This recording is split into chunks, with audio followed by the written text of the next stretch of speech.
we're done with our UI design.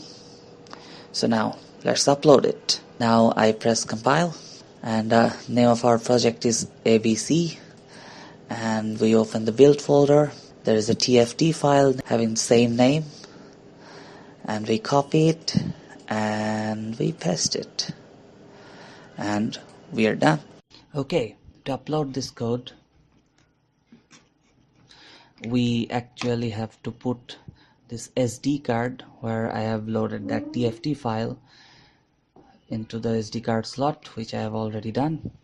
Now what we do is we connect this red wire to the plus pin of this provided connector, and the black wire goes here. That's it. And power it up. We see that it is saying SD card update, and we would have to wait a little, and it is doing its job, and it says update successful. Oh, that's exciting. Now we power it off. We just get this SD card out. We don't need it anymore, and now we power it on again, and lo and behold, our display is working. So we can try interacting with it. Well, this is it. Yeah, it works. Real nice. And there is a second way of uploading the code. How you do it is you connect that display using a USB to serial connector. Now how you do it, the circuit has been provided in the video description, so do check it out. So after you connect it, you click upload and you select the COM port.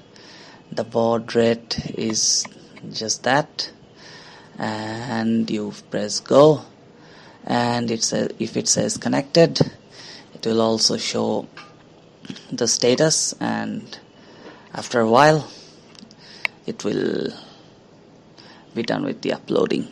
One thing you can do when your display is connected to your computer via the USB to serial adapter is you click the debug button, and if you select simulator and Nextion device, you can select your COM port, and both are connected, and now you can just play around and see the result in both display. As for the code, it will be heavily commented, so I am not explaining it here right now.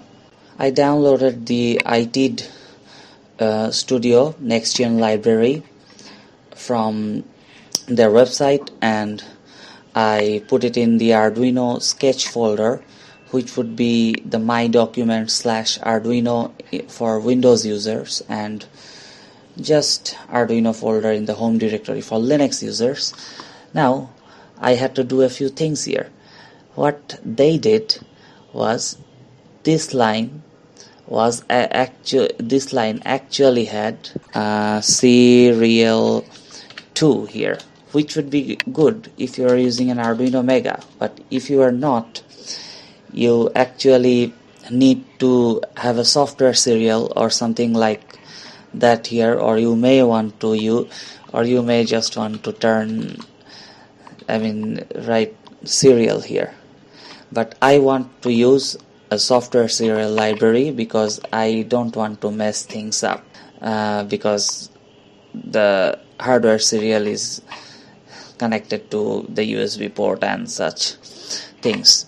For this, I actually found a very useful code snippet that I had to add these two lines here in the nextconfig.h, and since it's an external variable, I had to declare the exact same thing here, and this variable name has to be the same. and you don't have to include the software serial library here if you are using software serial library.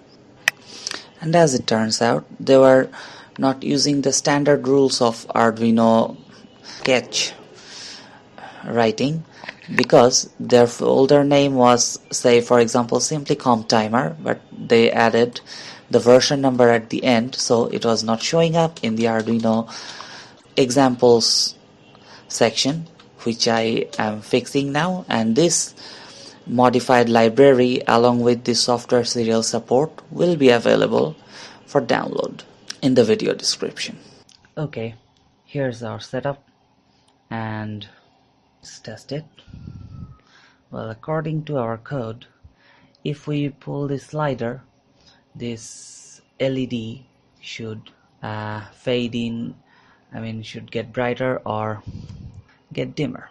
So now it's 0.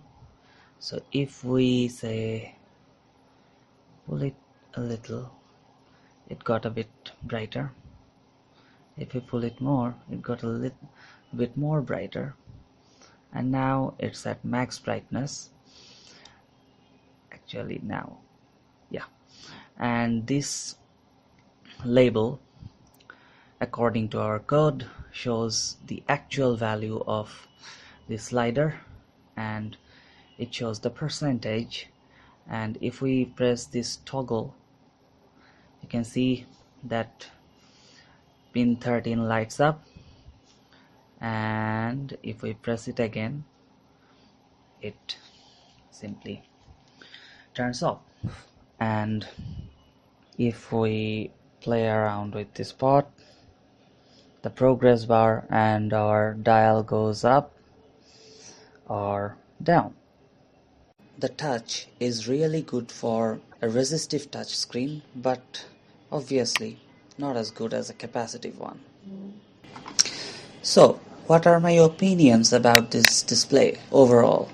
Well, it's a great solution for adding display to a low power microcontroller platform, and for the performance and features it offers, the price is relatively cheap, and there are many variants up to 7 inch, ranging from 2.4 inch. So overall it's great. I hope you liked this video, and sorry for my bad video editing skills. I'm new in this.